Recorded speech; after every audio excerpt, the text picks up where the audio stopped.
Nima gap podkastini muxlislari bormi? Leyl Xuramov bilan bo'lgan podkastlarini ko'rdim. Rajabboy, what the hell bro? Bitta podkastni eshittirtirmadingiz to'g'risi.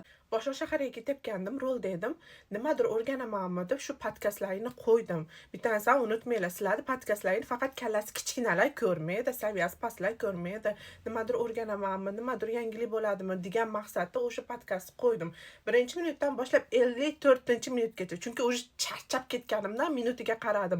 54-minutgacha Rajabboy negativ kommentariyadan ag'iga o'tmadingiz boru.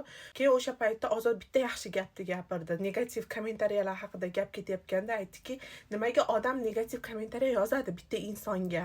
Chunki ichidagi trigger, nimanidir trigger qiladi, o'shaning uchun yozadi dedi. Ha, siz basharasida o'tirib negativ gapirib o'tiribsiz.